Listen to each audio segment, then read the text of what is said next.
ব্যাংকগুলোতে এখন সুশাসন অনেকখানি নিশ্চিত হচ্ছে এবং তার কারণেই গ্রাহকদের আস্থা ফিরছে এবং সেটার প্রভাবও আমরা দেখতে পাচ্ছি যে ব্যাংকিং খাতে তারল্যও বাড়ছে।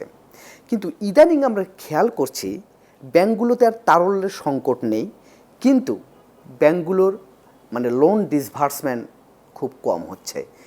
অতিরিক্ত তারল্যের চাপে আছে ব্যাংকগুলো। কেন আসলে বিনিয়োগকারীরা লোন নিচ্ছেন না, কেন তারা নতুন নতুন ব্যবসায় সম্প্রসারণ করছেন না, এটি কেন হচ্ছে? লোন নেওয়ার আগ্রহ কমে যাচ্ছে কেন? আসলে দেখুন, এটা তো আমি আবার বলবো যে একটা ইকোনমিক সাইকেলের পার্ট। যে আমরা আমাদের বাংলাদেশ জুলাই আগস্ট একটা রেভলিউশন আমরা ওভারকাম করেছিলাম। বিশাল একটা রেভলিউশন বাংলাদেশে 90-এর গণ অভ্যুত্থানের পরে বিশাল এক রেভলিউশন আমাদের হিস্ট্রিতে হয়েছে। এই রেভলিউশনের পরে যে কোনো একটা ডাউনটার্ন বা আপটার্ন হয়, তো আমাদের অফকোর্স সেখানে কিছুটা আমাদের এই পাবলিক কনফিডেন্স বা ইনভেস্টার্স কনফিডেন্স যেটাকে বলি, সেখানে একটু ভাটা পড়েছিল এবং ওভারনাইট এটাকে আসলে চেঞ্জ করা সম্ভব না, এটা সময় দিতে হবে আমাদের। এবং আমি আবার বলবো যে আমাদের এই 2024 পরবর্তী ইন্টারিম পিরিয়ডের পরে একটি আমরা ফ্রি ফেয়ার একবারে অবাধ সুষ্ঠু একটা নির্বাচন পেয়েছি, একটি নির্বাচিত সরকার পেয়েছি এবং একটা লং টার্ম স্ট্র্যাটেজিক প্ল্যান নিয়ে ওনারা আগাচ্ছেন এবং যেটাতে আমাদের জনগণও সম্পৃক্ত হচ্ছে, আমাদের ব্যাংকিং ইন্ডাস্ট্রি, আমরাও আছি ওটার পার্ট হিসেবে। তো আমাদের আসলে time is the greatest Hilaire.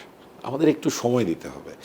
যে যেমন আপনি ফরেন ডিরেক্ট ইনভেস্টমেন্ট নিয়ে অনেক কাজ হচ্ছে, আমাদের লোকাল ইনভেস্টমেন্টকে স্টিমুলেট করার জন্য অনেকগুলো স্টেপস এবং কাজ হচ্ছে। আপনারা সবাই জানেন যে আমাদের অনারেবল রেগুলেটর বাংলাদেশ ব্যাংক বন্ধ শিল্প কারখানা কে আবার নতুনভাবে চালু করার জন্য টোটাল 60,000 কোটি টাকার ভিতরে 20,000 কোটি টাকা কিন্তু ইয়ারমার্ক করা হয়েছে।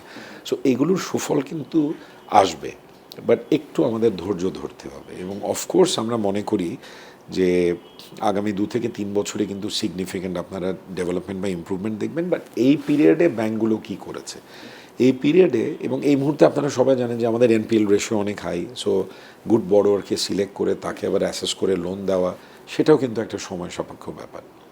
বাট এমপ্লয়মেন্ট জেনারেশন করতে গেলে সেটাকে আমার আবার নতুনভাবে শুরু করতে হবে। But it's a journey. আপনি কিন্তু রিসেন্ট ট্রেন্ড দেখবেন, এটা কিন্তু প্রাইভেট ক্রেডিট গ্রোথ আবার বাড়া শুরু করছে। এবং এই পিরিয়ডে অফকোর্স ব্যাঙ্কগুলো আমাদের এই ট্রেজারি বিল বন্ডে ইনভেস্ট করেছিল। অনেকে এটা বলে যে আমরা এটাতে ইকোনমির কী লাভ হলো। অবশ্যই ইকোনমির কেন লাভ হবে না, আমাদের পাবলিক বরোয়িংয়ের কারণে ইনফ্রাস্ট্রাকচারাল যে ডেভেলপমেন্টগুলো হচ্ছে দেশে, সেটা তো এই ইনভেস্টমেন্টের কারণেই হচ্ছে। সো আমি যেটা বলবো অ্যাজ এ প্রফেশনাল ব্যাংকার, আমাদের একটু ধৈর্য ধরতে হবে।